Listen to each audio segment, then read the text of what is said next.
What's up, guys? Welcome back to the Double D Report. It's me and Dean. This week we're talking about football, baseball, college football, and a bunch of all news that's going on throughout all those sports. But obviously, we got to start off with our Week 15 picks. Yes, sir. Unfortunately, I did mediocre again. I feel like Mm. I'm the definition of mediocrity in a May not way. be the best in the world, Derek. Yeah. Would you like to start us off, or would you like me to start it off? Yeah, because I actually don't remember how you did, so I would like to hear you go. Okay. Yeah, I'll start it off. I mean, I did start off with the Thursday night game. I said it last week, and I'll say it again. Was not sure why the 49ers were favored in this one. I took the Rams plus 2.5. I even said on the podcast I would have taken them just money line to win outright. They did wind up winning outright 12-6. It was a pretty crappy game to say the least. It was raining for almost the entirety of the game, and the 49ers just could not get anything going. So not only did I get the Rams plus the points, but they won outright. So that's a nice dub to start the week for me. Yeah. I went easy. I went the Ravens minus 14 and a half. They did cover because the Giants obviously are the Giants. Yep. It was a close one. I'm not gonna lie. I was kind of scared when Malik Neighbors was going off towards the end, but hey, a win's a win. Nah, the Giants are horrible. You had that in the bag since the first quarter. Let's I be I, honest might, here. I think I had it in the bag since kickoff. I'll go with my second pick, which is my only loss of the week. Yep, suck my dick, Derek. My only loss of the week was the Pittsburgh Steelers at +5. I thought they would keep this close. I thought it was going to be a similar type game to when the Steelers played the Ravens when they kind of just it was a very defensive game and held them out. I was completely wrong. The Eagles did play, honestly, probably their best game of the year. This past week, they won 27-13, wound up beating the Steelers by 14, well covering the -5 spread. So I took the Steelers. I lost my only loss of the week. We'll talk about that in a little later. Yep. Well, one thing I will say before like anything is Eagles. I'm sorry for what I said, but we move. I took Washington minus 7.5 versus the Saints. I was very shocked about this game. Very shocked. Very low scoring game, like most of the game, until Mm-hmm. towards the end of the game, to where Spencer Rattler had a game winning drive, drove down the field, and kept it a 1 point game, and it was minus 7.5, which did not cover. Yeah, Rattler looked good. I believe they brought him in at halftime or very early in the third. I think it was It half. Yeah, he looked good. If you're a Saints fan, you're definitely encouraged by that because Hayner did not look very good at all. Yeah. So, if you're going to take anything from this season, you do want to look forward at a quarterback position because Carr is just not going to be around for much longer. So, good for the Saints and seeing Rattler. Maybe he even starts next week and has a good bounce back week as well. But yeah, the Commanders did not look great either. No, which is good for the NFC, honestly, to see Good that. for the Eagles, Yep. bad for the Commanders. Yeah. I'll go with my third pick, which was another dub here. I took the Jets -3. This one was another weird one, a lot closer than I thought it would be. They played the Jaguars. I thought it was going to be an absolute blowout. It was not a blowout by any means necessary. The Jets didn't take the lead for good until the fourth. They did wind up winning 32-25, which is a 7-point win. They scored a touchdown late. Devontae Adams went absolutely nuclear in the second half to carry them 190 plus yards, two touchdowns after not having a singular catch, by the way, in the first half. So the Jets did cover the -3 spread. That was my second dub of the week. Wait, I actually did not know. He didn't have a catch?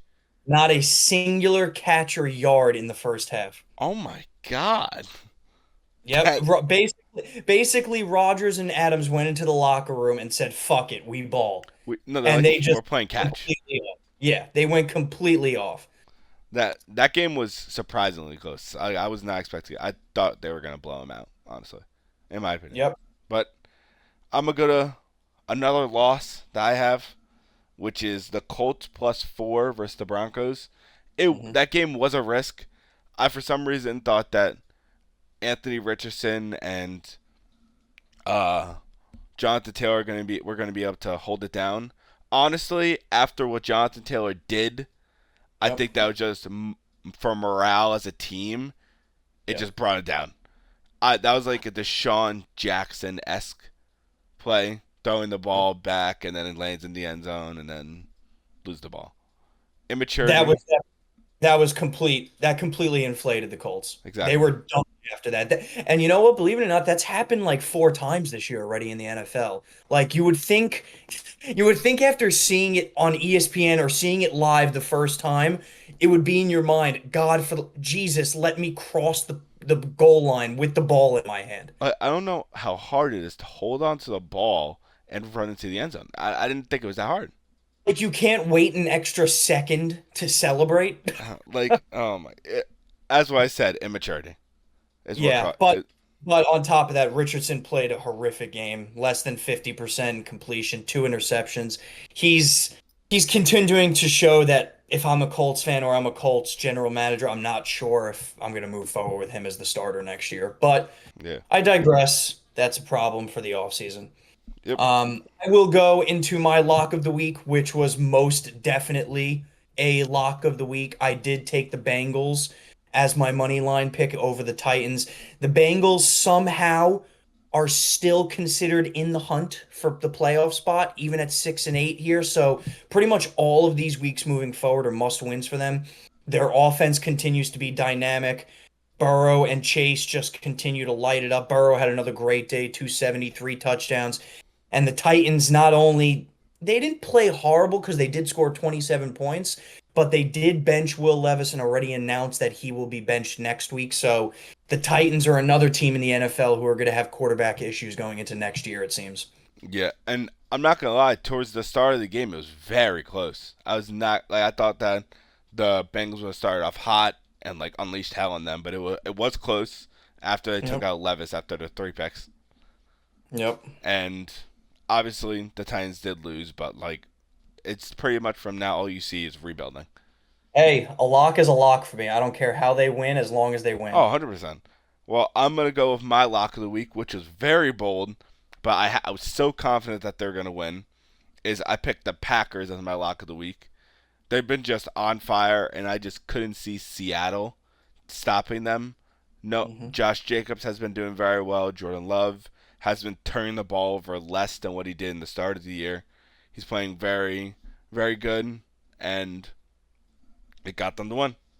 Yeah, very convincing win by the Packers. That division, the AFC, the NFC North, my apologies. The NFC North is by far the best division in football right now. If the Bears aren't even a team, which let's be honest, we're not counting them as a team here because they blow, Yeah. but they have three phenomenal teams that all have a chance to all have Super Bowl aspirations this year. It's crazy. Like this stuff I've never seen in my time of like watching, or like I haven't seen in a while. Three teams in the same division with 10 wins, with 3 games, with yeah, 3 games left. Three. Yeah, Yep. it's crazy to see. Well, speaking of the NFC North teams, we're gonna speak about one who did tragically lose a couple players on Sunday. The Yep. Lions. They lost Yeah. Mr. Knuckles. Sonic is missing his knuckles. They did. He actually had a press conference today. I'm not saying that he's probably done for the year, but he did have a press conference today at one of his charity events that said they're still looking into things that he may not be done for the playoffs, but even if he does come back to the playoffs with an MCL injury, it's never a sure thing that you're going to come back right, especially if he rushes back. Very big loss for them. Him and Gibbs were dynamic. Obviously, people called them Sonic and Knuckles, but I more or less like the Thunder and Lightning analogy as a Giant fan, just because I used to have that with Bradshaw and Jacobs. But huge loss for the Lions, and you can touch on this too. Their entire defense pretty much has been injured the entire year, and they continue to get injured. Yeah, I believe they just lost a defensive tackle.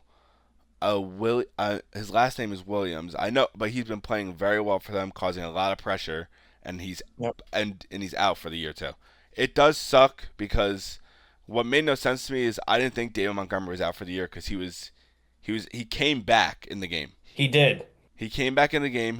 I think he ran like 3 plays in, and he got out. And I thought, hey, they're down by a good margin. They're just gonna bench him, see how he is next week, and then I hear that he's out for the year, which was like, it was shocking to me. I wasn't expecting it, Yep. but I do think.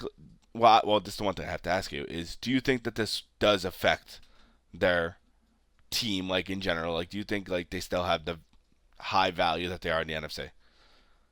I still think they're the top of the class in the NFC, yes. However, these injuries, they do pile up, especially for teams who are of this caliber, because you could see it the last couple of weeks, their offense is still absolutely dynamic.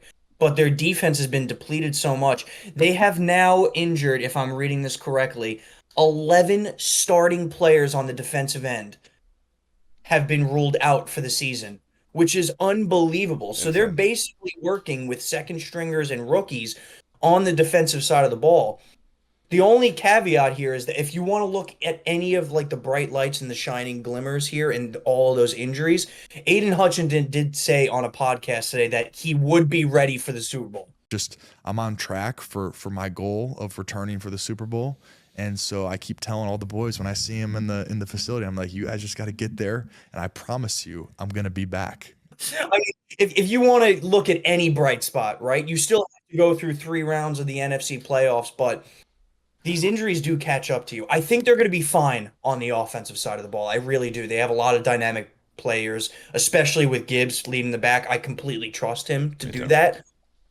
It's just on the defensive side of the ball, which can really bite you in the ass, especially when you try to get into high scoring games like this, like they just did with the Bills. You're probably going to come out on the losing end of that if your defense can't get stops. Yeah, and one thing I will say is like the Lions did base like when they had like the running when they had Montgomery and Gibbs, they based it off of first drive Montgomery. It 95% of the time is first drive Montgomery, Gibbs, and then they Yep. switch off depending on the schemes. Now I feel like they're gonna have to like not change their player playbook in the entirety, but like Hmm. alternate like where's Gibbs gonna be inputted and who's gonna be in place of Montgomery. Yeah. Because it's hard to find a because Montgomery is a very good running back. He is, in my eyes, I think he's very underrated for the guy because he gets obviously overshadowed by Gibbs because Gibbs is obviously Sonic. He's the fast guy. That's what you look for in the NFL. And then there's Montgomery, who's like the Derrick Henry esque type of player. Yeah. But The only issue with your what you're saying is I don't know who's out there to kind of take that role of, a hard 1 yard, 2 yard back in the NFL who's still a free agent at this point in the year. that's like I don't know who they have in their practice squad. And for all you know, they could have some like guy coming out of their practice squad or some fourth string running back. I don't know. But I think that it would benefit them if they do try to get someone who could implement just like Montgomery would. A big guy who would be able to run downfield like if to gain like after contact pretty much. Yeah. I don't disagree with you. I just think that Gibbs is more than capable of taking on the full load here, and he will because of how dynamic he is. Like I said, I don't think the offense is going to be an issue here. I just think it's the defensive side of the ball that you're going to have trouble with because you can't sustain this, especially come playoff time. You don't want to get into a shootout come playoff time. I mean, you scored in the last 2 games combined 76 points and you lost one of them. That's crazy. Like that's not sustainable, especially come playoff time when you're going to have to play most likely the Eagles, when you're going to have to play either the Vikings or the Packers. That's going to be a scary thought to have when you want to get into a shootout because all those teams I just named have dynamic offenses with very good skill players, Yeah. and you don't want to get into a shootout with them. Yeah. No, yeah, I do agree with that. That you obviously don't want to get into a shootout, but obviously the defense I feel like Dan Campbell is going to be able to fix. I think Hmm. that's fine because obviously they're winning against two high-powered offenses these past 2 weeks, the Packers Yep. and the Bills. So those are Hmm. two rough weeks. I think these next two upcoming weeks are easier, I believe. Than It's the Bears and the 49ers. So, yes, you should have an easier time going into that. And then you end the season on the Vikings, which at that point, it may not mean anything. However, the Vikings and the Detroit are tied right now. So that may be a shootout, too. yeah, it all depends on how. For all you know, that could be for the division, I know. which is crazy to say because it's possible. I believe I don't know how many losses Packers have 4 losses or 3. The Packers are 10-4, Yeah. which So is unbelievable. so two say if the Vikings lose 2 more or the God forbid the Lions lose 2 more, it's a 3 team to decide for the division. I Yep. do think obviously this might be like a little bias coming out of me. I do think that the Eagles, if they maintain like the way like they are, I think they will take the number 1 seed. But I do think the Lions will be the number 2 seed because they're deep. Because I feel like if, as you said, the defense was a massive factor. Losing all these guys, it does. Well, I just named who the Lions are playing these last 3 weeks in, the 49ers, the Bears, and the Vikings. The Eagles have a 15,000 times easier schedule, Exactly, right? that's what I'm saying. They're going against the Commanders this next week, which, let's be honest here, they should kill the Commanders on how the Commanders are playing and how the Eagles are playing right now. And then they have the Cowboys and the Giants, which should just be rollover wins. Yeah, So if as long as they don't choke themselves out of a first round bye, I completely agree with you. They should just kind of coast into it. yeah. All right. Well, moving on from the NFL, I do want to talk about some college football predictions. This is Yep. the first week of the upcoming bracket. Hmm. Which I don't know about you, I'm very excited to see. Yep. There's 1 game on Friday and then 2 games on Saturday. That is correct. The first game that we're going to be getting this upcoming Friday is going to be Dame against Indiana, which should be a good one. I think last week we definitely went through who we're going to see for the championship, how the brackets are going to look as a whole, but we could definitely go into like individual games on this one. Derek, what are your thoughts on the first one, Dame against Indiana? I think that obviously Indiana has been playing very well, but they haven't versed as good of teams in my eyes, and they're going to be going against a very good team at Notre Dame. They're going to struggle massively. I would say this though, if Indiana starts out strong, it'll have a chance, but they need to start out strong to make sure they win that game. Otherwise, the Notre Dame coach is going to have a scheme running very well, and they're going to run it down their throat. I do agree with you completely, though. I do think Notre Dame here takes this one, and the books say the same thing. They are favored by 8.5 points. I think this is actually, if Notre Dame plays the game that they usually play, typically, they've scored over 40 points in 4 of their last 5 games. I think their offense is clicking on all cylinders here. That's not to mention going against some high-powered teams, and you can take this as you will. Army was still very good this year. They absolutely blew them out of the water. And then the last game they just had against USC, they beat them 49-35. Indiana did have a little bit of a weaker schedule, and they wound up losing to Ohio State in pretty convincing fashion. They lost 38-15. So I'm gonna go with you on this one. I'm taking the Fighting Irish. I think they cover the spread way out of there. I think they double it. I think they win 15 plus. I agree. I think the only way that they don't win 15 plus in my eyes is if Indiana starts out hot. They would have to make first drive stops, and I'd say they have to start off the game either up 10-0 or up 14-0. In my eyes, that's how they win that game. Yep.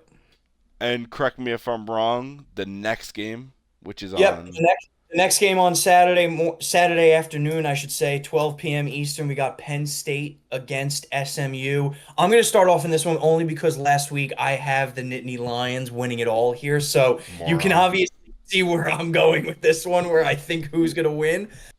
SMU played really inspired football in the year that even brought them into the playoff here, and they definitely deserved it. They gave Clemson a hell of a run in the championship game. They only lost by 3, which was a very tough, nail-biting win. They definitely deserved it in my eyes to get over Bama, and I'm happy that the committee actually put them in over Bama.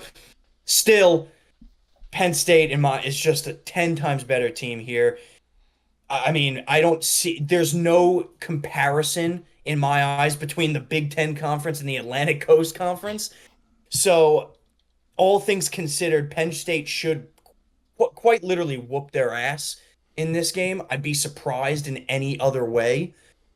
This game also, spread wise, 8.5, which is a little weird considering the first 2 games are both 8.5. I also think they double it at the very minimum. I think they win by even 20 plus. I I agree because the Nittany Lions are the way better team. Let's be real. SMU, obviously, what you did say is that they did play very inspired football against Clemson.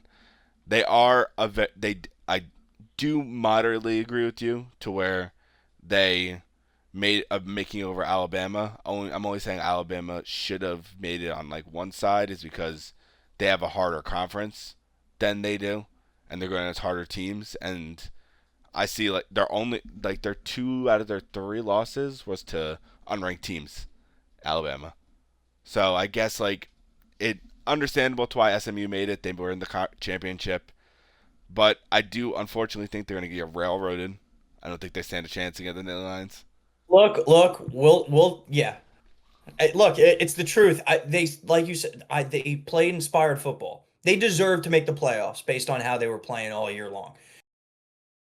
I don't think they even come close to beating Penn State. I don't think they've played a Penn State caliber team all year, unless you count Clemson, which I don't, because Clemson sneaked. They wouldn't have made it unless they won the championship. So I And think that's the one. Yeah, I think that's the one where it's a we get. gimme. It's a gimme. And Yeah. also them coming off a tough Oregon loss, they're going to be firing on all cylinders.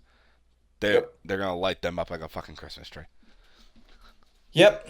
Second game of the day. Got the 4 o'clock window. We're going to get the 5 and the 12 seed. I just mentioned it that Clemson, they wouldn't have been in this playoff if it wasn't for the win in the championship round. So it is Texas against Clemson.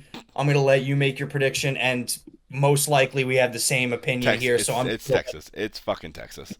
Well, I hope this is all I hope. If no, I don't see a shot that Texas loses this game, like at all. One thing I do want to see, I want to see them blow out Clemson by at least like 28 nothing going into like the third quarter. Bench Ewers and put in Arch Manning. That's what the fuck I want to see. So line of this game is 10.5 in favor of Texas. Not shocking whatsoever.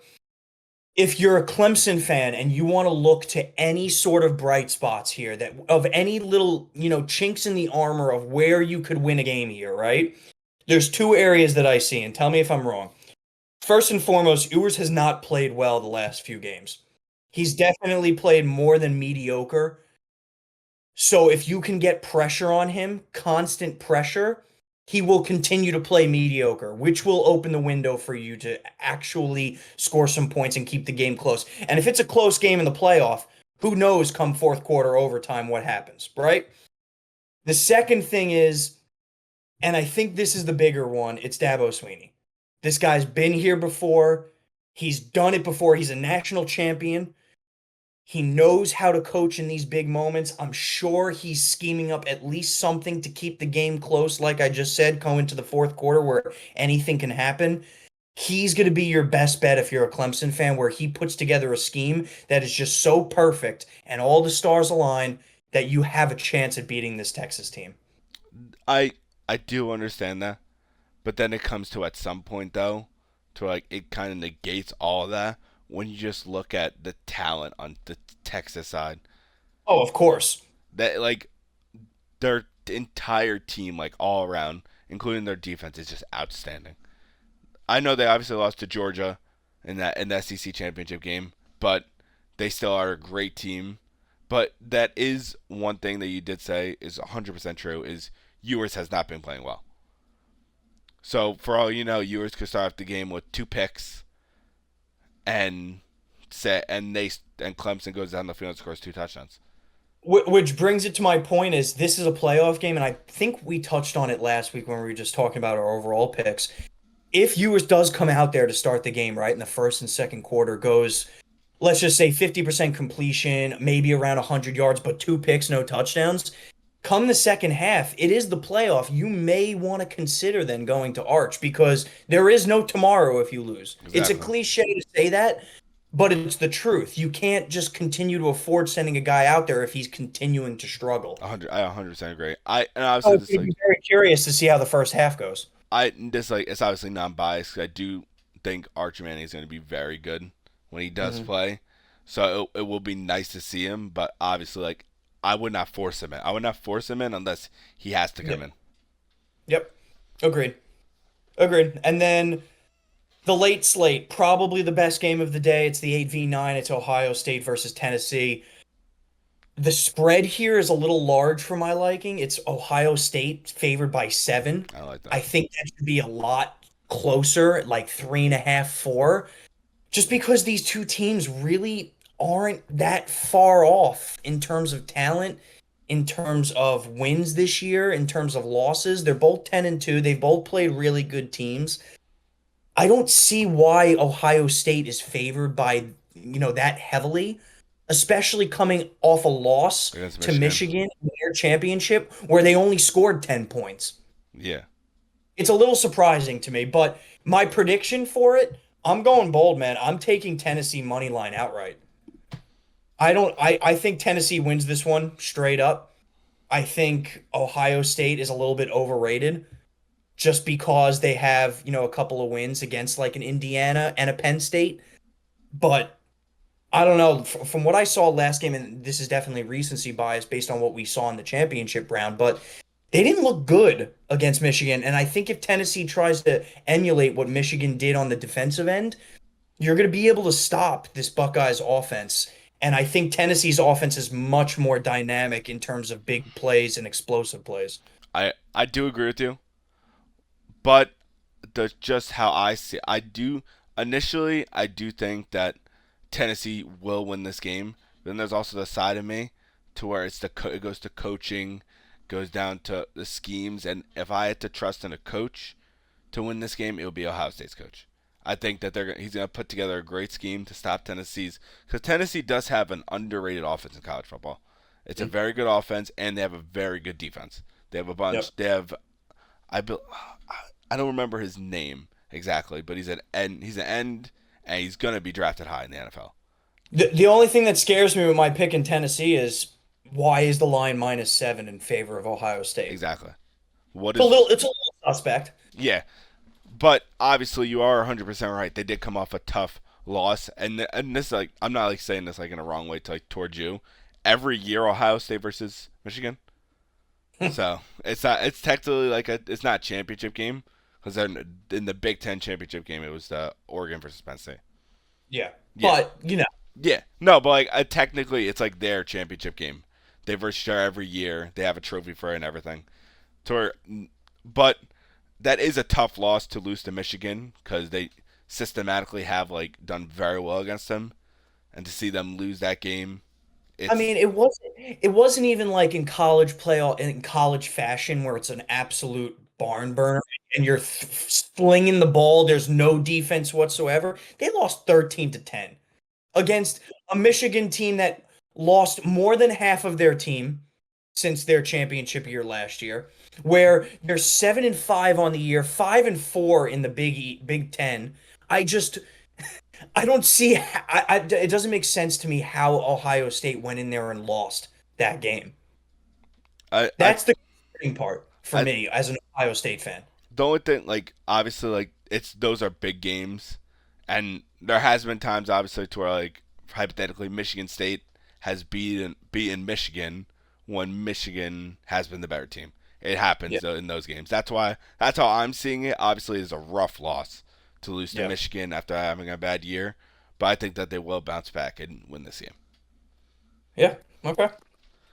So going into I don't know how this is one thing I don't know how like the brackets work to where if say Clemson wins, do they verse the best No. team? So from how college works is it's decided brackets already. So no matter who wins Clemson, Texas, they're going to be playing Arizona State. Okay. No matter who wins Tennessee, Ohio State, they're playing Oregon, Penn State, SMU, they're playing Boise, Indiana, Notre Dame, they're playing Georgia. So no matter how it goes, it's not like I know what you're saying. It's not like how if the lowest seed wins, then they're going to be playing the highest seed like in Oregon. No, that's not how it works. And so if who versus Georgia? What team? So it would be Dame, Indiana. This is one thing I will say though, is that if this might be like me saying a crazy statement, but I think whatever team is going against Georgia is going to walk them down and beat them down. I know it's crazy to say, but I don't see a team. I don't see them like winning. Honestly. Uh, Okay, well, look, we can always discuss that at next week after, these weekend games happen. yeah. And on the college front, if you want to stay in, because I know you wanted to talk a little bit of Heisman, Derek, do you want to just go right into the Heisman winner of 2024? Yes, I do. I do want to talk about the Heisman winner. Well, real quick, congratulations to Mr. Travis Hunter for capturing 5 awards. Yep. He's as what everyone in the NFL all around the world are saying. He's one of one. He's a one-on-one Yep. type of player. Do I think Genti was robbed? No. On because even though I did say Genti should win, it's just going back on it. It's like hard to go against a guy who's doing so good on both sides of the ball. This was a tough year for the committee, and it showed it when they released the votes afterward. This was Yeah, the closest voting Heisman since 2009. yeah. The like how they do it is first place votes and then total points. The between Genty and Hunter, there was only a 200 point difference. Which hasn't happened in a while. No, which is crazy. So clearly the voters themselves had a tough time deciding here too, because Genty's doing something that not a lot of running backs in college have done before. And Travis, like you mentioned multiple times throughout the weeks, is the unicorn playing both sides of the ball. So it was a tough one, well deserved for Travis, which brings me to our fan mailbag. We just got a letter. We just got a letter. We just got a letter. Wonder who it's from. So, yeah, I wanted to go into our mailbag. We want to thank the fans out there who comment on our videos. We're happy to take questions every week. This one caught my eye in particular. It is from Bruce in Whitefish, Montana. We're clearly transcending geographies in the United States, which is awesome to see. We love to see it. Derek, I'm going to give you the question first, and then you can answer it truthfully because the question's a little biased towards me. Okay. But I'm going to give it to you first because you're more or less a third party outsider on this. Okay. Long time listener, first time caller, he goes. He has a question for this week's podcast. Now that Travis Hunter has won the Heisman and solidified himself as a top 3 pick in the draft, most likely, and the Giants are more than likely to have a first or a second overall pick, how do you feel the Giants will go about drafting? Given the option, should the Giants take him? Or if they're first overall pick and don't want to take him, should they trade back and try to get multiple pieces to build back the team for next year and the year after? That's a great question. All right. Yes, thank you, Bruce, from Whitefish, Montana. All right. So first of all, obviously, this is the one thing I will say is that just from like hearing press conferences, whenever Travis Hunter hears Giants or Jets, he says no questions. That's to start off. That's number one. Yeah. So I don't know. Obviously, like he obviously might not want to talk about drafting and stuff. He did say he would like to play for Denver because he's in Boulder and shit. But that's a different story. I do think that the Giants shouldn't take him if it comes to him because realistically speaking, they don't need him. They need a quarterback. And there is a lot of quarterbacks in this draft. And if you have a top 2 pick, you could definitely trade down to 5, 6, or 7 and get a lot of shit. Because lots of teams are going to want Travis Hunter. Honestly, I could even see, this might be crazy to say, I could see uh an in division trade to the Cowboys. If the Cowboys do somehow end up getting like an 8 pick or like a 10 pick this year, I can see the Giants trading down, getting a bunch out of them, and a bunch of picks. And because if I'm the Giants, I'm only getting three because you have number 2, at least 3 first round picks, at least. Okay, so first and foremost, now I'm going to go to the bias side of things, right? Because I am a Giants fan, and this question was directly pointed at me, but I'm happy to have Derek obviously provide some insight here because he's in the division as well.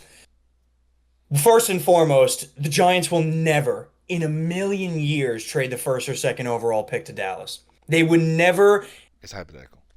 they would never in today's day and age voluntarily give the Cowboys a potential unicorn of a pick or their franchise quarterback. They won't do it. They won't do it. On the flip side of things, I do agree with you. I don't think the Giants should trade Travis Hunter. Most likely, and we've spoken about this before, most likely he's not going to come into the NFL as a two-way player. Most He wants likely to. he's going to he wants to. It's not going to work. It's just not going to work. The game is too physical. He's going to find that out real quick. All right. He's most likely, and you could tell me if I'm wrong, he's most likely going to steer towards the wide receiver side of the Yes, ball 100%. because that'll be his best opportunity to not only thrive, but if you're looking at this from a holistic point of view, he's going to make the most money from a wide receiver point of view as well. So that's most likely where he's going to go into the NFL. And the Giants don't need a wide receiver. The Giants need a quarterback. The Giants need a quarterback like I need air to breathe. Okay. So to answer the question, absolutely not. Travis Hunter should be not even close to on the board for the Giants here. I will say though, I do love the idea of trading down if you're not sold at a quarterback at one or two. Honestly, I don't think any quarterbacks in this draft goes one or two. So the only quarterback that you could even think of, one or two, in my mind at least, is Shador.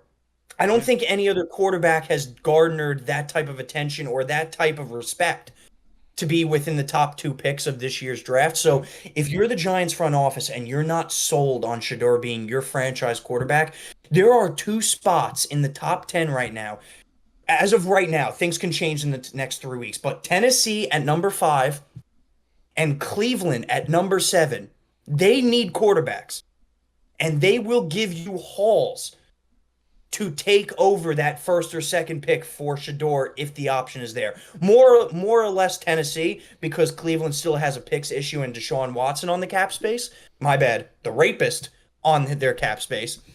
But you can definitely look for Tennessee. And then even if you go a little bit further down, the Jets are in need of a quarterback. They're right now at 8, and they may continue to go down. They may scrounge together a win or two here and there, but there are other teams there that would definitely give you that 2 or 3 first round picks and maybe even a young player in addition to that to get to that first or second overall pick. You have to look at all options here, just like Carolina did with Bryce Young, just like the Bears did with their trade for Caleb. You have to do all options here. So if you're not 100% sold on Shador being that guy that's going to take you to the promised land, I personally would trade the pick Yeah. because you're going to get more value because unless you get a franchise quarterback, you're still going to suck next year. hmm This is going to be a 2-3 year rebuild. One thing I will say though is I did notice this. I don't know if it's a coincidence or if the Giants are sending out a young guy to recruit. Obviously, I don't know if you saw on Instagram, it was trending Malik Neighbors and Shador Sanders having a toss in New York City. I know it's obviously nothing, but Yeah. definitely Malik is definitely talking to him like, "Hey, it would be nice to see you there, such and such." But to trail back to the point, this is another team who I really, really, really could see actually going to number 2 and taking Travis Hunter is the Oakland Raiders or not the Las Vegas Raiders. I'm thinking that they would because they've been very high on him. I have read a bunch of articles. They've been high on him and Shador. The only thing with that is Giants and Raiders are going to be 1-2. Exactly. That's the only problem. So I don't see it as a problem for them. The only way they would see it as a problem is if they think the Giants are going to take Shador at 1. Then you discuss a trade. Yeah. Then you absolutely destroy Las Vegas for like 3 first round picks, Yes. which I could see happen. And I would love as a Giants fan because I'm personally not sold on Shador. I think the kid's very talented. I think he's a little raw though. And I don't know how he's going to do on a rebuilding team with not a great offensive line that like the Giants have. I think the Giants offense has too many holes for a guy like Shador. Actually, this is the one thing I do strongly disagree with you on. Is because to start off his Colorado career, he did not have the best O line. He was running around the pocket, and he still did very well last year and this year. what he had. I think believe this year, 3,800 yards, 35 touchdowns, and 5 picks. College is different. We're seeing it live right now. USC did not have a good offensive line, and Caleb lit it up like a Christmas tree. The Bears have the worst offensive line, and Caleb is looking like you throwing out there on a practice field right now. Hey, don't compare So, me to him. Fuck so you. I'm just saying the NFL is very different. The Giants, if you're not 100% sold on a guy being your quarterback for the next 5+ years, it would be advantageous to trade back because you have too many holes on your team. Yeah, You need secondary help. You need offensive line help. You could even use a tight end because Bellinger completely disappeared this year. Whether it's coaching or whether it's scheme, I don't know what it is. You could probably still use a tight end as well. You still could use linebacker. The only sure thing on this team is you don't need a wide receiver and you definitely don't need defensive line. yeah, So, there's a lot of holes here. It's probably beneficial for them to trade back. That's my honest opinion. yeah. Well, to just like this, obviously, thank you, Bruce, for the question. Great question. Had us thinking. I do appreciate it. Obviously, ask more questions if you want. But to trail off this question, where do you think, in your eyes, looking at the NFL teams now, and obviously the top, because Travis is going in the top 5. I don't see Yep. him falling unless he He does, won't.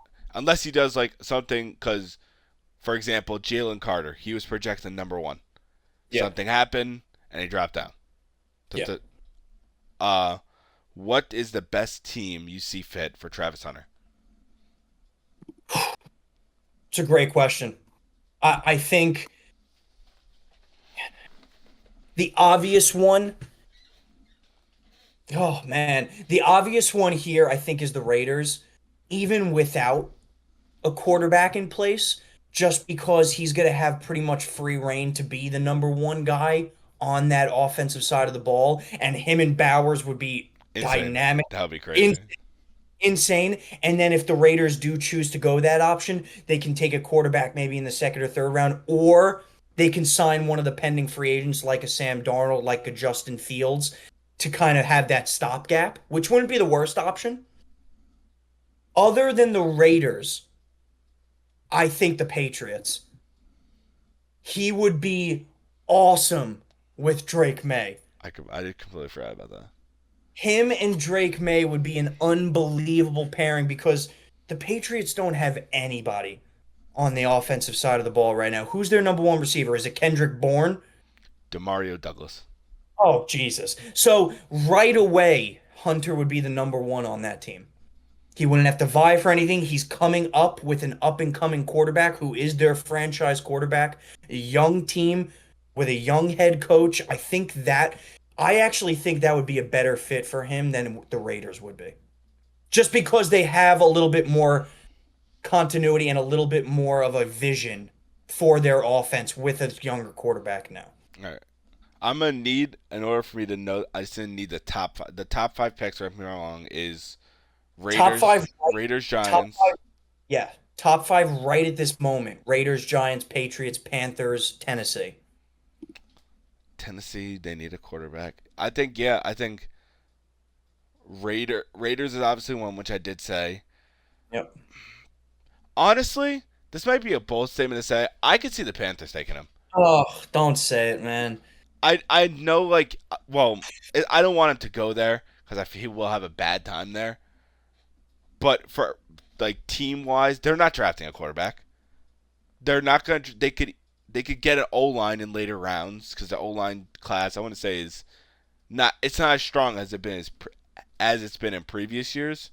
So I would not be surprised at all if I see Travis Hunter get drafted to the Panthers. Will he like it? No, but that's how the NFL is. The the only thing with the Panthers that scares me is, in my eyes, they still need a quarterback. I mean, look, he's played better, but has Bryce Young really proven to be your franchise guy? Probably not. It's hard. It's been a year and a half. How do you It get has been, and you gave up a lot to get him. exactly? So I could see them going one more year for him, but at the same time, man, has he not proven it to me yet. This is how I see it. If the Panthers do go on and do take Travis Hunter, they take Travis Yep. Hunter. They have another bad year next year. Worst comes to worst, this upcoming draft class for quarterbacks is insane. Mm. It's these next 2 to 3 years for quarterbacks is very good. Yeah. So it's not like risking like your own. You have to go this year and get a quarterback because these next couple of years are not going to be the best.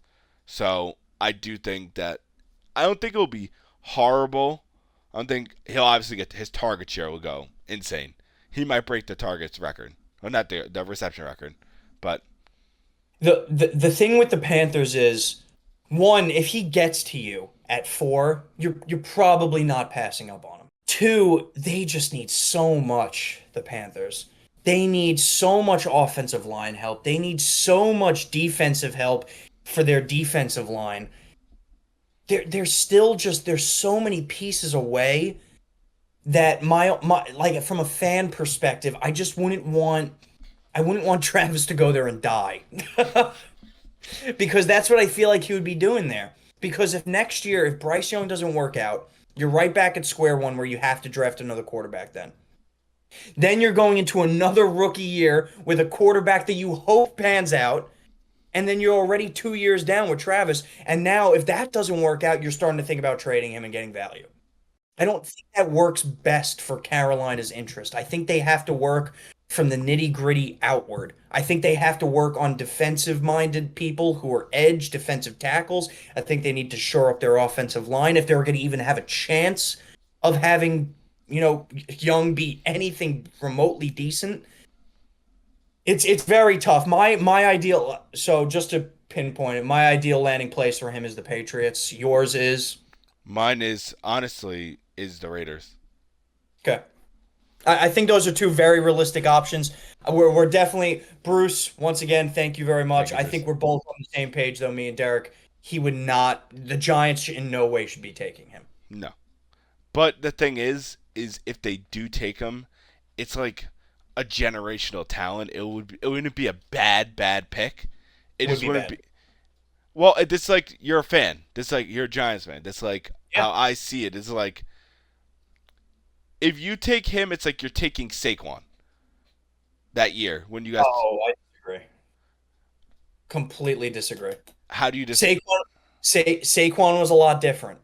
Saquon was a lot different. You had a plan in place. You had Daniel Jones already. This you don't Yeah, but you have. need an O line. You need an O line that year. You could have taken Quentin Nelson, right? You could have. The Giants didn't because they're morons. Look, the Giants typically, how in past draft classes, they usually do take best available. That's how past regimes have done it. I'm praying to God Shane doesn't do that because if you take Travis Hunter, who the fuck is throwing him the ball, bro? Who the fuck is throwing him and Malik Neighbors the ball, Derek?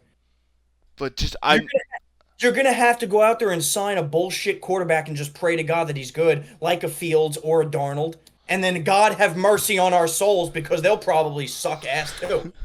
dude. I know like obviously it shouldn't happen for a team, but Dean, you gotta just imagine having Travis Hunter and Malik Neighbors, two dynamic wide receivers, young.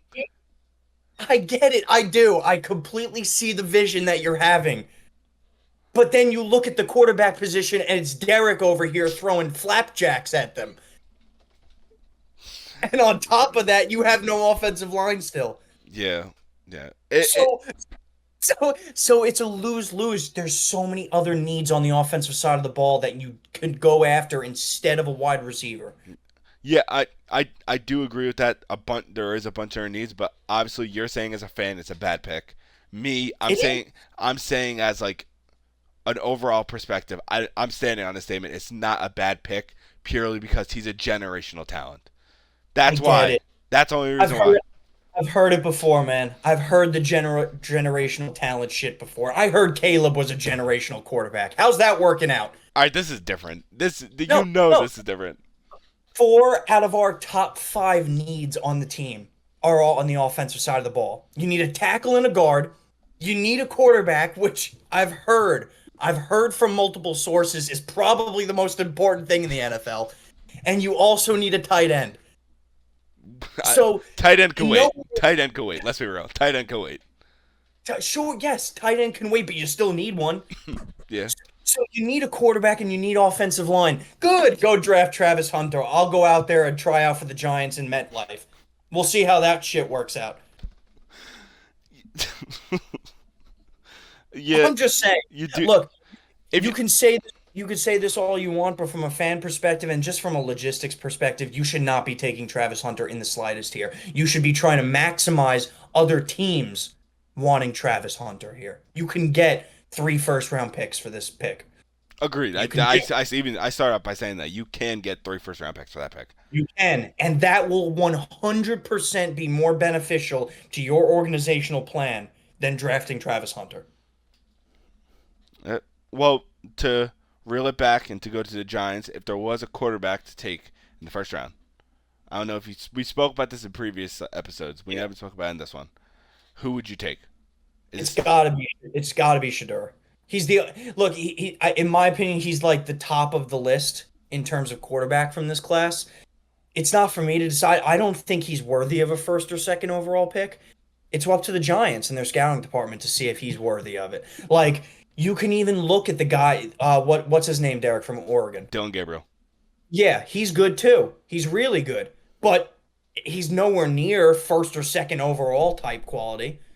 That's the issue with this draft. There's no guys that you look in this draft that are guaranteed first overall quarterbacks. Like Ewers, he was guaranteed to start Until the he year. sucked the last 7 weeks. Exactly. So So- it all could change. It all could change. I think the best plan of action here is for the Giants to trade back, get a lot of draft picks in return. You're still, even if you trade back, you're still going to be at the very worst top 10. So then you take an offensive guard or a tackle, and you go from there. Yeah. If you don't, if you're the front office, if you don't think, like I mentioned, if you don't think your generational quarterback is in this draft, don't force it. They tried to force it with Daniel Jones. It did not work. Yeah, it was very forced. Don't force it here. If you want to wait another year, if you want to sign a stopgap quarterback, if you want to go out there and sign a Justin Fields for 1 year, I'm fine with it. Because at least that's admitting you think your quarterback wasn't in this draft. And that's okay with me. You have a plan in place for the following year. Go execute it. Do not force a quarterback here. Okay. I do agree with that. You never want to force a quarterback because if you don't see in your eyes a good quarterback in this draft, don't take it. Don't waste your pick. If anything, build around so when the quarterback comes in, like an O-line, he's protected. Yep. Overall, to get past this, great question by Bruce. Yep. Hopefully the Giants. Actually, no, not hope. As Eagles fan, I hope they fuck up immensely. I honestly hope they take a kicker at the second pick. But hey, what do I know? They could, or a Daniel Jones like remake. That would be nice. But to move on from the college football aspect, we're gonna go to the NFL real quick. And we're going to speak about Patrick Mahomes. Okay. He got injured this past Sunday. It is confirmed that is a high ankle sprain, but they are doing more analysis on it to make sure that it's not a season ending because some signs are showing it could be. One thing I will say before you even start talking, when I saw him laying down on the ground and limping, I'm not going to lie, I had a smile on my face. Oh, Christ. I just don't like him. Obviously, I'm an Eagles fan. He beat us in the Super Bowl. But I had a little smile. Salty douchebag who doesn't like greatness. Yes. Look, first and foremost, somehow the Kansas City Chiefs had him listed as a full participant in practice today, which is astonishing, which is awesome to hear, right? From my perspective, I'm going to try to make this quick because I think my opinion is going to be very blunt. You're going against 3 really tough teams these next 3 weeks. 3 very good defensive teams. Texans, then the Steelers, and then the Broncos. If there is any chance, like this week he can't make it, or the following week he can't make it, or the week after that he can't make it, You do everything in your power to get him 100% healthy come playoff time, even if that means forfeiting your first round bye. If he is not, in my opinion, if he is not 100% healthy, I would not force him out there. I disagree ish. I do think that obviously 100% don't force him to play. But at the end of the day, it is if he goes to Andy Reid and he says, Andy Reid, I'm good to play. Andy Reid is going to let him play. That's the coach he is. He's going to let the players play. If they're hurt and they feel like they can play, he's going to play. Yep. Do I think it will be smart? Not really. But these are big games, and as seen from an outside perspective, as like hypothetically, I'm a Chiefs fan or anything like that. I don't want to go to, even though the history you have with the team, I don't want to go to fucking Buffalo to face Buffalo and damn near probably the snow. Yep. I know you beat them last time in the playoffs when they were first seed, but this, how I see it is that this year the AFC is very strong. It's hard. It's going to be hard to give up that bye. If by me, I'm trying to keep that by any means possible. Even if sitting Mahomes out just this 1 week against the Texans, because in my eyes, I don't see the Texans as good of defensive teams as the Broncos and the Steelers. Yeah. And you're forgetting the fact that, look, maybe you have a little bit of bias towards him, but Carson Wentz is not a bad backup. No, he's not. He's not. He can do enough to win a game, especially against, like you just mentioned, the Texans. He Mm-hmm. can do enough to win a game that if you need a week off for Mahomes, that's fine. But he hasn't. He hasn't played in a very long time. He's gonna be rusty. I'm sure he's going to be rusty. Every backup is rusty. They never expect to go in. But look, this is your franchise that you're going for a three-peat here, and you're not even going to come close to that three-peat if Mahomes is hindered in any way. Yeah. But overall, obviously, even though as me being a dick that I am, I was a little happy when he got hurt. It does suck. That is a You are? franchise. That it is a franchise quarterback. It does suck about him even going down. It was a bad tackle. The way his ankle got rolled underneath it was pretty disgusting. Yeah, you're a But douchebag. I know. Do I accept it? Yes. Okay. Because I think not most people, but a lot of people obviously don't like him. I'm not the only person in the world who doesn't like him. It's just how it is. He's very good. It's like Brady when Brady was around. Ah, Derek. What are we going to do with you, Derek? I don't know. But I do have a topic to bring up to you. Okay. That it is upcoming this Saturday.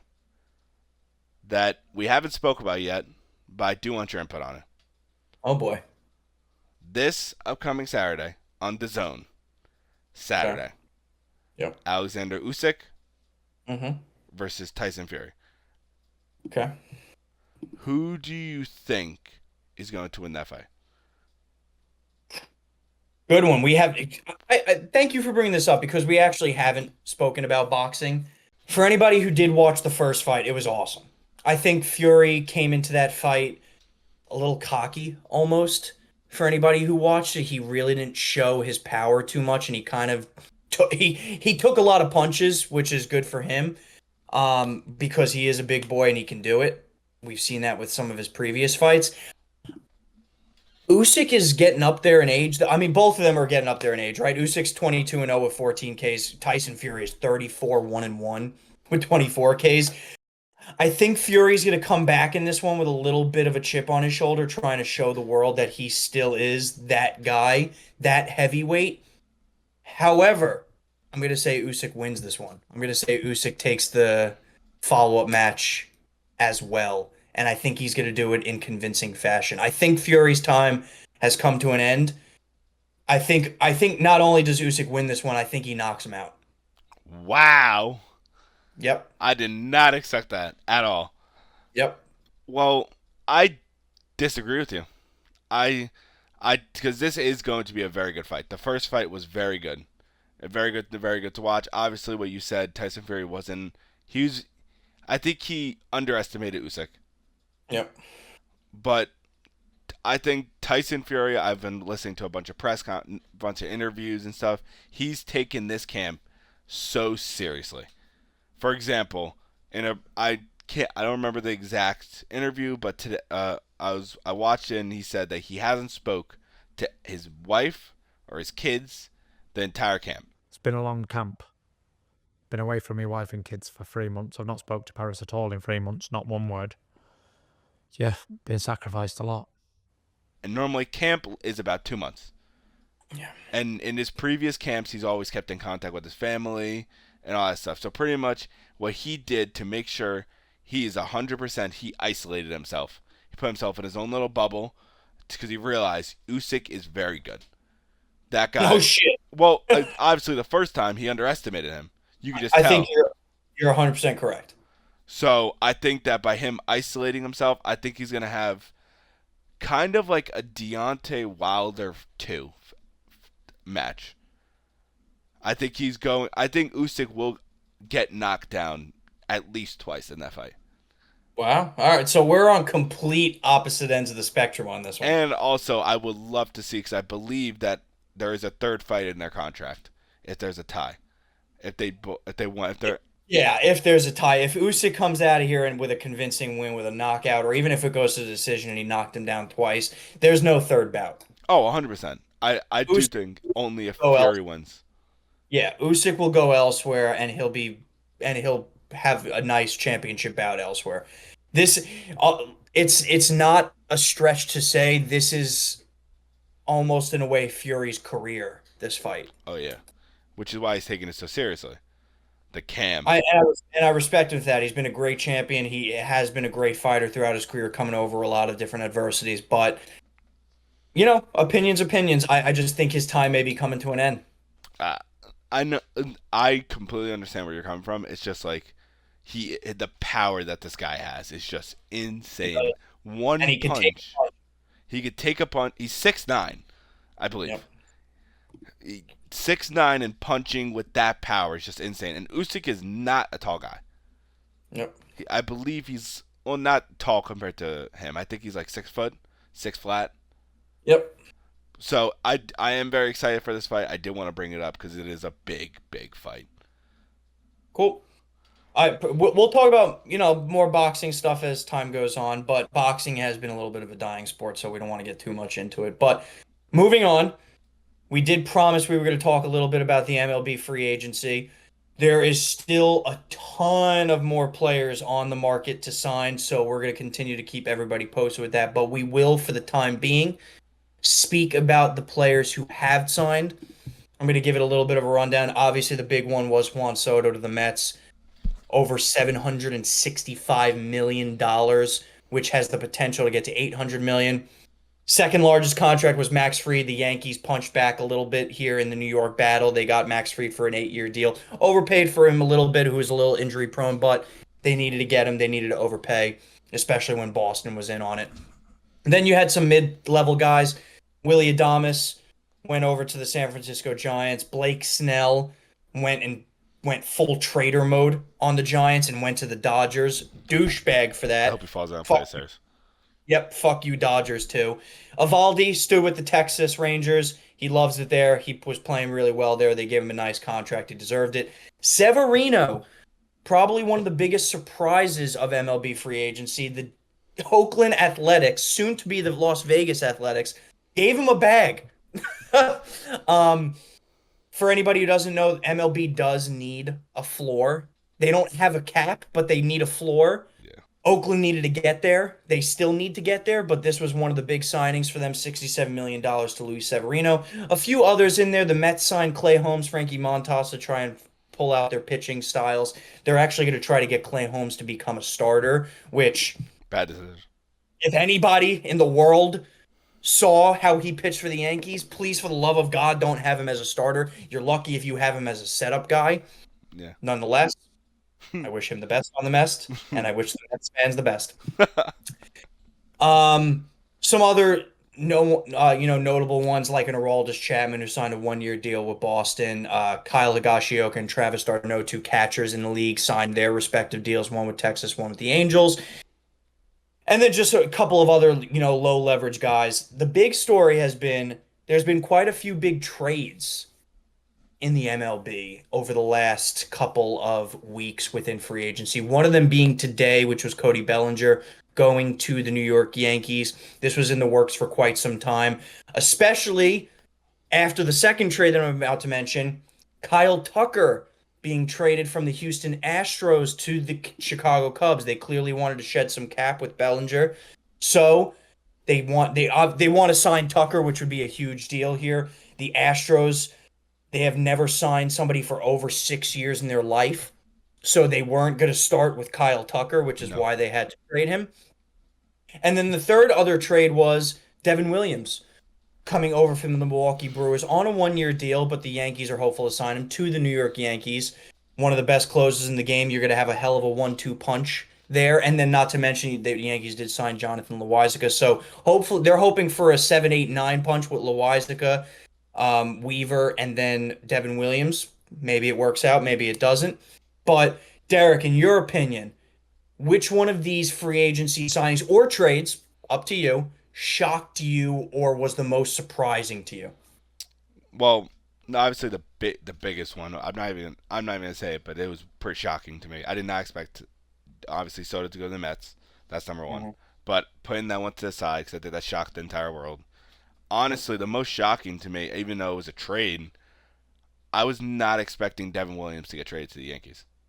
Yep. That, as a Yankee fan, that's a huge trade. He's a great closer. I did not expect Milwaukee to give him up. I understand he's on an expiring contract, but he still is one of the best closers in the league. And you are still a playoff team. I don't see why. Obviously, you got a good amount for the trade. You got what you wanted out of the trade, I guess. But that one actually baffled me for until obviously today I saw the Bellinger one, which was obviously obvious. But that's trade wise. Signing is Severino. Yeah. I obviously Yankee fan. He was a Yankee. I love Severino. I've always loved him. He's a great pitcher. But it just shocks me because he's on the older side. He's also battled a lot of injuries in his career. Yep. For a new rebuilding team to sign Severino 3 years, it's 67, correct? Yep. 3 years, 67. That's a lot of money for It at is. his age. That's a lot of money. Good for him. I'm happy for him. But as a Yep. team, it's just a high risk. Very. As Derek mentioned, he was on the Yankees. One of my favorite pitchers of all time. He's right up there, 1-2 with Masahiro Tanaka for me personally. I don't want to get too much into it. Always loved him. He was a dynamic pitcher, as Derek mentioned as well. He had a lot of injury problems throughout his career, whether it be his shoulder, whether it be Tommy John, whether it be his back. He had a very good bounce back year with the Mets, consistent. The biggest thing with Severino was always his fire. He has that on the mound. He plays with a lot of emotion, which is great to see for pitchers nowadays. Yeah, it's pretty shocking. The Oakland A's, out of all the teams in the league, to shell out that type of money for Severino, pretty crazy to see. In terms of the Devin Williams trade, I think it was a similar situation to like the Houston Astros with Tucker. They weren't going to sign him clearly, so they wanted to get something for him. And if you watched a podcast that Devin Williams was on this past week, he was fully expecting to go to the West Coast. Apparently, there was a trade in place with the Dodgers, but the Yankees swooped in last minute Thank you, God. and got him from the Dodgers. I think it's safe to say the Dodgers are public enemy number one in baseball. Oh, yes, 100% agree. It was the Yankees for, let's say, 30 years, but now the Dodgers are just a bunch of douchebags. They're pissing with me the off. deferred money, signing everybody and their mothers to the contract. Their lineups are just completely insane. It's kind of pissing me off at this point. No, it is. It is. And on that note, my most shocking signing was Blake Snell. I personally thought he was going to be a perfect fit for a team like the Yankees or the Mets on the New York side, or I thought the Giants would give him a nice bag too and for him to stay there. But no, he went to the Dodgers. They gave him some more deferred money. He got paid. He got paid 5 years, 182, but it just pisses me off that the Dodgers it seems like they Where have the fuck are they getting the money? That's my they question. have a never-ending supply of money. Maybe they're embezzling from Ohtani. I think that's what they've been doing. Otani's been making the bets and sliding his Or the Japanese prime minister over here is just sending cash checks over to the Dodgers saying, "Get everybody. I want my mans to get as many championships as possible." Either way, it's annoying as fuck. And correct me if I'm wrong, one of the biggest signings still hasn't happened yet, in my eyes, is Roki. He hasn't signed yet. He is not. And that's, in my eyes, the biggest signing. Yeah, so getting into some of the free agents that are still out there, you're right. Sasaki is still out there. There are multiple teams in the hunt for him, as per Jeff Passan, who, for anybody who doesn't know the MLB sports world, his word is God. Nothing happens until he tweets it. There are multiple teams going after him, including the Yankees, Mets, Dodgers, and Boston Red Sox. Those are the four prominent teams that are looking into him. If you're a betting man, it's kind of hard to bet against the Dodgers getting him just because they have that Japanese love brothership over there. But on the other side of things, when you look at the Mets, Boston, and the Yankees, they have a lot of international money. They have appeal because they're huge markets, the New York and Boston markets. The Mets obviously going after it with Steve Cohen signing Juan Soto, and they're definitely not done yet. The Yankees trying to replace Juan Soto with a bunch of signings and trades. And then Boston, who has pretty much unlimited money as of right now because they haven't really spent much in the last few years. Yeah. So, going to be interesting. There's another few very high profile people out there who are still not signed. One being Corbin Burns, who is arguably beforehand and now the best starting pitcher in the free agent market, still on the market. I forgot. Very curious. Yeah, very curious to see where he's going. Apparently, some of the same teams are in on him, maybe plus the Texas Rangers, who are always looking to bolster their roster. Then you have a lot of prominent first basemen. You have Paul Goldschmidt, who's definitely on the older side, 38 years old. You have Pete Alonso, who is supposed to be getting a nice size contract. Right now, from what we're hearing, it's between the Mets and the Yankees. Curious to see where he goes. I'd be kind of shocked if he doesn't re-sign with the Mets, but we'll see.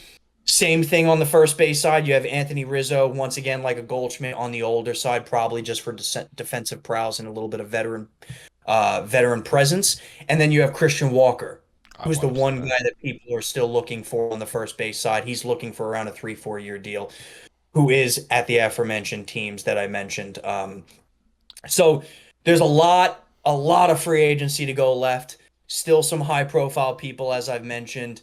Going to be very curious. See, not to mention, I didn't even mention, my bad, Teoscar Hernandez, which is probably the best outfielder left on the market. God willing, he doesn't go back to the Dodgers. He's going. Dean, I'm sorry. He's going back. He just won a World Series with them. There's no way he doesn't go back. We'll see. And then another prominent free agent who's still out there, Gleyber Torres, who we'll see where he goes. Personally, I hope he goes somewhere like the Angels to just die. But that's my biased opinion. I'm not going to get into it. Derek, going to open up the floor to you. Out of the free agents I mentioned, pick your top two. Where do you think they're going? Okay. Top two. Okay. I'm going to go Corbin Burns first. Okay. I do think Corbin's going to go to Boston. They have a lot of money. It's not like they're a bad team. They are a good. They're a good team. They have a lot of money to spend. I do see him going to Boston. Another team is Texas, because Texas is a very, very good team who has good pitching. Correct me if I'm wrong. DeGrom is still there. DeGrom is still there, Coming and they back. just re-signed Evaldi. So having Evaldi, DeGrom, and Corbin Burns, three. Not to cut you off, but not to mention two good rookies in Rocker and at Leiter. Yeah, though that as a pitching staff in general would be absolutely insane. If Texas is able to pull it off, I think the top two teams to get him is Boston. I do think Boston will get him, but the best fit is Texas, if you get what I'm saying. Yes, I do. So, obviously, one thing I will say, Roki, that stupid fuck, is going to go to the fucking Dodgers. I just know it. It's going to upset me. I just know it. I do think, I think it's going to shock the world. I do think Pete Alonso is going to go to the Yankees. I don't know why. I just don't. It could be seen like from an outside perspective. I don't think he's happy in New York, that side of New York. So I do see him jumping across the not technically jumping across the pond to the AL. If you get what I'm saying. Just say crossing the boroughs, Well, you idiot. all right, crossing the boroughs to go to the Yankees. And it would be a good fit for him because we do need a first baseman. He's a very great hitter. Well, he's a great hitter. The only problem is he's like Judge. He strikes out a lot. So it would be a great fit for hitting aspect because obviously short porch on both sides. He'll hit a lot of home runs. So it will be good for him. So those are my two. That's it. Okay. Cool. I will go into my two. One of them is going to be very surprising. Okay, let me hear it. The other one is going to be not so much. I'm going to start with the not so much. Alex Bregman, who is still on the market. I am going to say he is going to sign a deal with the New York Mets. I think the Mets deeply need a third baseman. I think it would be a perfect fit for him to protect Soto in that lineup. To go out there and protect your investment that you just spent $765 fucking million on. And I think it would just be a match made in heaven. The Mets have been looking for a third baseman for quite some time now. Brett Beatty has not worked out. They've had a lot of stop gaps there at third base. I think solidifying that position for the next 5-6 years, whatever they would sign Bregman to, would be a very good signing for them, especially in their lineup, which does have a few holes now, assuming Pete Alonso doesn't come back. So I think it would be a very good match for them. On to my shocking one. Let me hear it. Mr. Sasaki. I am going to say he is going to be a New York Yankee. What you just said is one of the most insanely idiotic things I have ever heard. Yes, yes. It is a slightly biased view, but I do have a couple of very prominent points to make. All right, let me hear this. I need the first and foremost of it, the Yankees, out of all the teams that are involved on him, had the most international money.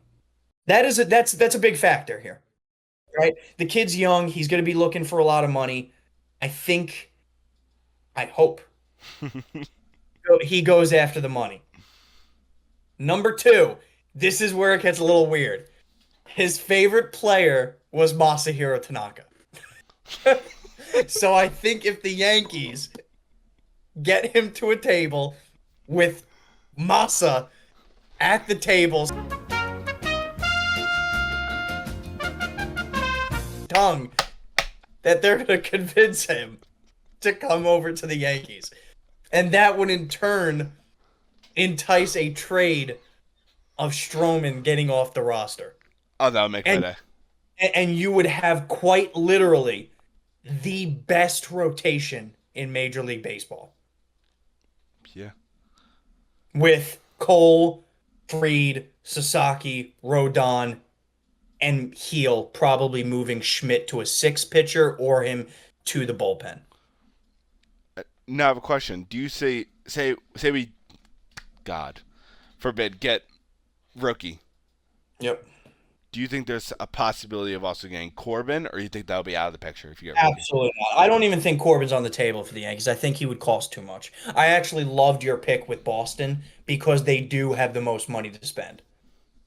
I thought earlier in the offseason it was going to be the Mets. Then they signed Frankie Montas and Juan Soto, and then they're apparently trying to do Clay Holmes to be a starter. So I'm not sure they're in the starter market. I think Boston is the likely scenario here for Corbin Burns just because they have the most money that they can give him. If not Boston, I was actually even going to say maybe he goes back to the Orioles, but I'm not sure the Orioles are willing to spend out that type of money. No. That being said, if the Yankees don't get Sasaki, which is there's more of a likely chance they don't. This was my bold pick. I think they're not going to be signing any more pitchers for that matter. I think they're going to then so focus solely on hitting, which is where they should because that's where the most holes are on their team. But that was my bold pick. I thought I should give a bold one out there for my love of Tanaka, that beautiful man. I wish we won a World Series for him. He deserved it. But my God, get him at the damn table. Have him. That would be, if that actually happens, Dean, I would That would be insane. I didn't. That's one thing I didn't know. He was a Masahiro Tanaka fan. He is. It was his idol as he was a teenager growing up watching Tanaka because people forget Tanaka was extremely successful in the Yankees. He was. One of the best postseason pitchers of all time. Not only on the Yankees, but of all time. The only issue is it's kind of hard to beat the bid that the Dodgers can give, right? They're going to put Otani at the table. They're going to put their World Series championship And at the Yamamoto. table and Yamamoto, and they're going to say, "Do you want to go win another one?" And it's going to be challenging for any team to beat that. No, It sucks, yeah. but it's going to be challenging. I really hope like this as like in such time we end the podcast and I see the news Yankees sign Roki. I'll just cry. I'll just fucking cry. You never know, man. Yeah, You never. I guess you're right. But there's one question I want to speak about baseball. First baseman wise, the Yankees are obviously going to be short on. If there was a certain first baseman you would want, who would it be? Yeah. I'm going to start off by saying I don't want Pete Alonso. I think the Yankees over the last few years have gone towards the trajectory of getting high-powered guys who strike out a lot, and it's been proven year in and year out that it does not work. Mm-hmm. Also, Pete Alonso is not a great defensive first baseman. He's getting better, but he's not great. And the Yankees were almost last in the league in defensive woes last year. So you need to shore up more defensively if you're going to have any sort of chance at beating a Dodgers or a Mets or an Atlanta or a Padres in the World Series. Yes. That being said, on the first baseman side, I do think the best fit would be a Christian Walker. However, from the reports, he's asking for quite a bit, man. He's asking for 4 years at like $100 million. What? And while the money's not crazy, the guy is 34. The guy does strike out a lot. It's the issue with this free agency class on the first baseman side is there's not that go-to guy that is an absolute stud like it was like Freddie Freeman, like it was with Matt Olson. There's nobody like that in this class. You're going to have to just do a stopgap and make it for the best. So if I'm the Yankees, I would try to side on the air of defense. Maybe sacrifice the bat a little bit and go defense. I've heard reports that the Yankees are looking into Paul Goldschmidt. Not the worst in the world. The guy is 38, but if you can get him on maybe a 1 or 2 year deal at a cheap price, he's still great defensively. And who knows, maybe he could give you 25, 30 homers at a 230 average. You never know. Yeah. But my opinion, go for the defense because that's where it's needed. That's fair enough. And correct me if I'm wrong. One of the best defensive first basemen would be Goldschmidt. Correct. Technically. It would be. The only issue is he's really declining pretty fast, and like I said, he is getting old. Look, like I said, it wouldn't be a horrible signing. It just can't be for more than 1 or 2 years. Like a Like 2-year deal. 2 year deal at like 35 million, that's fine. But if you offer him any more than that, you're just absolutely out of your mind. Let's just say we offer more than that, we snipe Cashman. Yeah. All right. All right. Well, that was great talking about baseball. Obviously, for like the baseball talks, Dean will be at the head front of this. He does know more about baseball than me. I do know a little bit, but it's good to know, like, obviously, more than that. Obviously, there's one big news that happened pretty much before we started this podcast. Yep. Is with the Atlanta Falcons. Kirko changed, got benched. He's done. They put in Michael Penix Jr. Dean, what is your opinion on this? Atlanta drafted him for a reason. They clearly thought very highly of Penix because it was a shock to the entire sports world when he got drafted in the top 10 by Atlanta. And on top of that, just watching the Raiders game last night on Monday Night Football against the Falcons, if the Falcons have any chance of making the playoffs, they can't play like that. I'm going to pull up a stat really quick that pretty much solidifies what we all saw. The Falcons had 24 first and 10s on Monday Night Football. They ran the ball 23 times out of the 24 times on first and 10s. And the one time they threw the ball was an interception. So they clearly have lost faith in Kirko. And I think this will be for the best for them, regardless. It's just in my eyes, you paid him so much fucking money, You did. and he's getting like he's not having a horrible year. Let's just say that he's not having a horrible year. He's having a horrible past couple weeks. Obviously, it's good to change.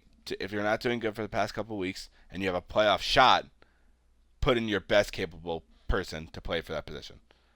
And for all you know, Michael Penix could turn into a great decision. He is a very talented quarterback. He is left-handed. There's not that many left-handed quarterbacks in the league. It's gonna be cool. It's gonna be nice to see. I do think it's gonna be a bad decision though. The reason why I'm saying this, it's week 16. You gotta keep Kirk in.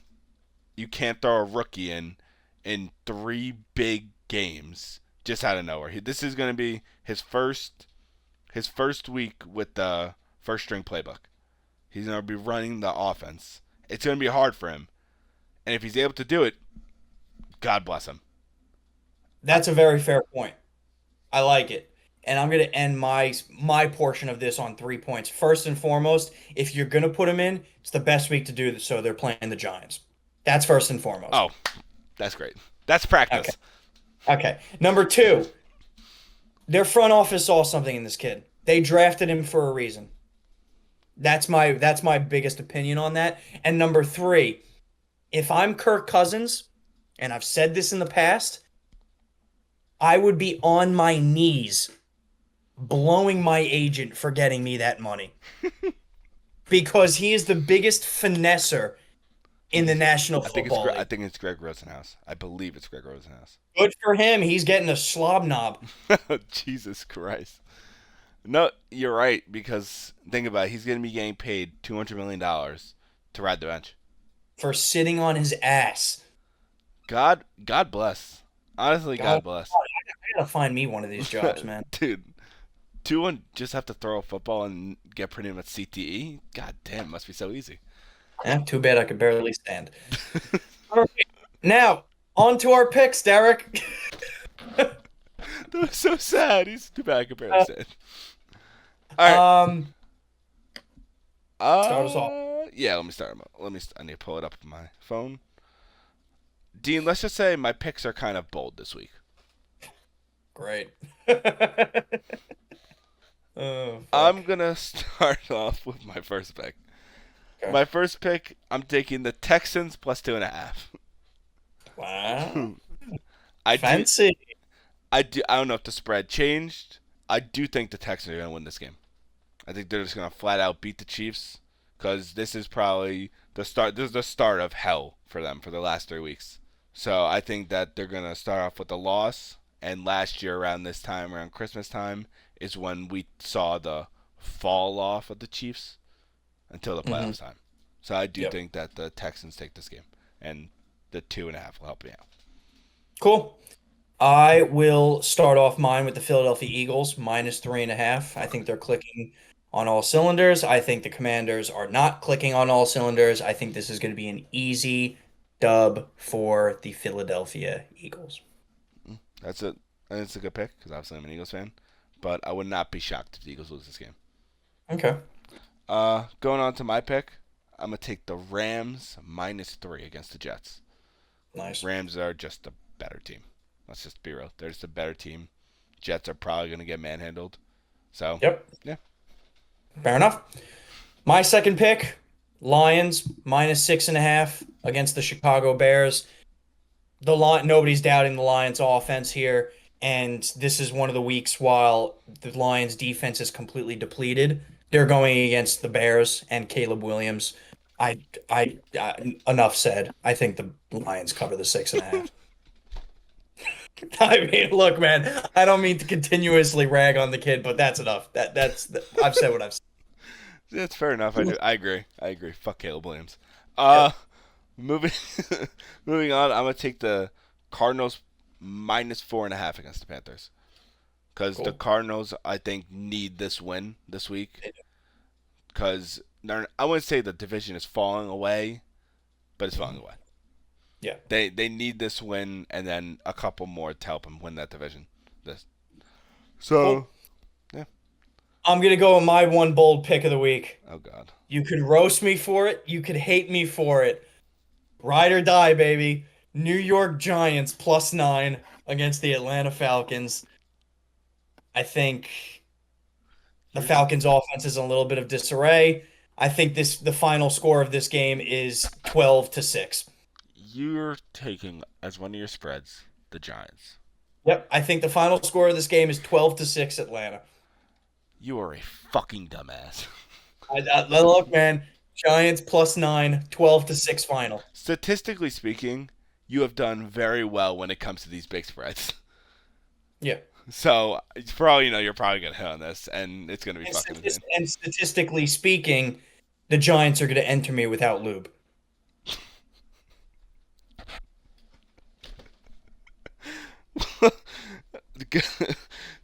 I'm just gonna go to my. I'm trying to focus and go to my lock of the week. My lock, Beautiful. my lock of the week is gonna be the Falcons. I think it's a given. I mean, I respect it. It's a given. I mean, they're going against the Giants. They should win that game. If they do lose, sell everybody. Fair. There's no reason to why you lose. And honestly, if Penix loses that game, trade him. Completely fair. I mean, whoa, wait. No. I mean, yes and no, but all right, we're gonna move past that. My lock of the week. Another team that can't afford to lose, especially with how close the division are. I'm gonna go with the Tampa Bay Buccaneers on Sunday Night Football against the Cowboys. They're only favored by 4, which I think is a little low considering their offense looks great the last few weeks. Mayfield, Evans, maybe the most dynamic duo right now in the NFL with like Jamar and Burrow. But yeah, I'm gonna take the Bucks just completely whooping the Cowboys' ass. Yeah. Well, let's all hope that actually happens because fuck the Cowboys. Oh, a man can dream, Derek. I don't want to get ahead of myself, but a man can dream. Yep. Well, that concludes our picks for the week. And now we're going to go to Dean. Baller of the week. Pretty good. Pretty good. Pretty good. It wasn't better than the previous ones, but it was pretty good. Yeah, it was. Oh, I need a drink of water. On I'm gonna let you start off on this one. thank you God, because I have a feeling you were going to steal mine. All right. I'm So- down there, buddy. So my lock of the week, not my lock. Wow. My baller of the week is Randy Moss. Ah, good one. Randy Moss is what we just found out recently. He was diagnosed with cancer. Mhm. I don't know exactly the cancer. I don't want to say it if I don't fully know it. But he Yep. got it removed. He's currently in chemo. He's doing chemo and stuff to make sure everything's good and radiation, all that stuff that you need to get it away. One of the best wide receivers in NFL history. Obviously, no one expected this. Justin Jefferson this past week on last night after scoring his touchdown dedicated his touchdown to him. He did the grid, hit his gritty, and then he screamed into the camera, "We love you, Randy Moss." It's just good to show the respect that all these players, even like Justin Jefferson looked up to him. He's a wide receiver. He's on Minnesota. He looked up to him. It's just, I'm glad to see that he did get it removed. He's on the fast track to recovery, and he makes a speedy recovery. That's why he's my bar of the week. Yeah, love it. That is a great one. Awesome. Give it Thank up you. for Randy. Give it up for Randy. My ball of the week. I think for the first time in a little bit now, I'm gonna go back. I'm gonna stick in the NFL realm, just because of the last few weeks that he's had. My baller. So technically, you could kind of say baller of the month, but ball of the week because I'm mentioning him. I'm gonna go Josh Allen here. He has propelled himself into MVP status over the last 3 weeks. His team has scored at least 35 points in the last 3 weeks. He has 852 total passing yards. He has 13 total touchdowns in the last 3 weeks, including 6 rushing touchdowns. which is just absolutely insane. And then, not to mention that, outside of football, he got engaged to Haley Steinfeld, which good for you, Josh. Good for you. He's having one hell of a season. We've spoken about this last week. I'm sure we're going to be speaking about it in the next few weeks, but I think he kind of propelled himself to number one in the MVP charts as of right now, just because of how good he's doing. And then obviously in his personal life, he's loving life figuratively, literally, emotionally, spiritually, sexually, pretty much all of it. Yeah, he's So, living the life right now. yep. So good for him. Very, very excited to see where the Bills go from here. Maybe they can pull it off finally this year. But yes, my ball of the week, Josh Allen. All right, so after hearing Dean's bar of the week, I'm gonna say a bar of the week that pretty much is going on around the world is Greg Debuse. I think that's how you pronounce his last name. He got injured on Sunday, gruesome injury, head-to-head contact, pretty much concussion, knocked him out cold, had to be revived pretty much on the field once again. It does suck to see this go on in the NFL. Hopefully he makes a speedy recovery. We do know he is up. He was moving around, but obviously it is scary to see, and hope he makes a speedy recovery to football. Wow, look at you showing your heartfelt side for once in your miserable, stone-hearted life. Good for you, Yeah, Derek. yeah, I have a little bit of a soul when I want to I could see that. I could see be. that. We went from wishing harm on pretty much the entire Dodgers organization to Ball of the Week, a cancer survivor, and somebody who almost died. Yeah, yeah, yeah. That's a pretty big flip in one episode. Yeah, it's great looks from us. We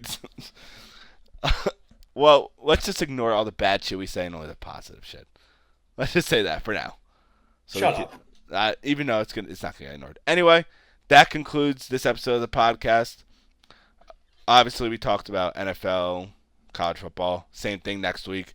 Pretty much, I would correct me if I'm wrong, Dean. MLB free agency will pretty much conclude in the coming weeks. It usually does conclude prior to teams reporting in February. I think we still have quite a bit to go throughout January. All right. Well, my opinion, I think that the big signings are going to be like slowly but surely coming in all this week. But we Yep. will keep on talking about it. And eventually, I know a bunch of people do want to hear us talk about basketball. We will be bringing up basketball. I just want the season to start kicking in. As soon as the cup is done, that's when we'll start talking about it. Obviously, like, subscribe, follow on TikTok, follow on Instagram. I'm going to be posting reels on that more because TikTok is going to be disappearing. Rest in peace, TikTok. So, obviously, peace.